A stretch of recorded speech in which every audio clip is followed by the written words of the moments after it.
ఇప్పుడే నువ్వు యలంక ప్యాలెస్లో ఉంటావు, ఇంకెప్పుడు ఎక్కడ ఉంటావో ఎవరికి అర్థం కాదు. సో రెచ్చగొట్టకూడదు ఆంధ్రప్రదేశ్లో ఒకే ఒక వ్యక్తిని. అతని పేరే నారా లోకేష్. అతను వైసీపీ వాళ్ళందరికీ మూర్ఖుడు. ఆయన చేసేదంతా చాలా లీగల్లీ లెజిటిమేట్ వర్కే చేస్తారు. తన సొంత డబ్బులతో వెళ్ళి ఇండియా మ్యాచ్ని వీక్షిస్తారు. He has every right to do whatever he wants if it is legal. అలా లీగల్ పాలసీస్ టర్మ్స్ని ఫాలో అయ్యే నారా లోకేష్ని గెలికితే ఏమైంది? ఇండియా గెలిచింది. లోకేష్ మ్యాచ్కి వెళ్ళాడు. మమ్మని కూర్చున్న జగన్మోహన్ రెడ్డి యలంక ప్యాలెస్లో క్రికెట్ మ్యాచ్ టీవీలో చూసి అని చక్కటి చిరునవ్వులు తిందుకు పడుకుని ఉంటాడు. దట్స్ ఇట్, అంతకంటే ఏం లేదు.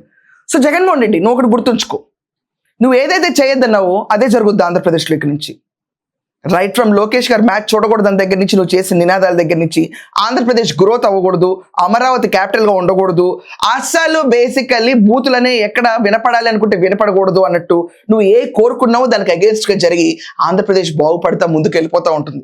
నీ పని ఏంటో తెలుసా? కూర్చొని చివరికి పని చేయి, ఇంకేం చేస్తావు? మనశ్శాంతి కోసం సాయంకాలం పూట బైబిల్ చదువుకుంటా అన్నావు కదా 4 wordsలో, చదువుకుని పడుకో, దైవభక్తి అన్న పెరుగుతుంది.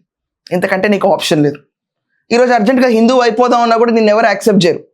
తిరుపతి కల్తీ లడ్డు తర్వాత మన పరిస్థితి గోవిందా గోవిందా.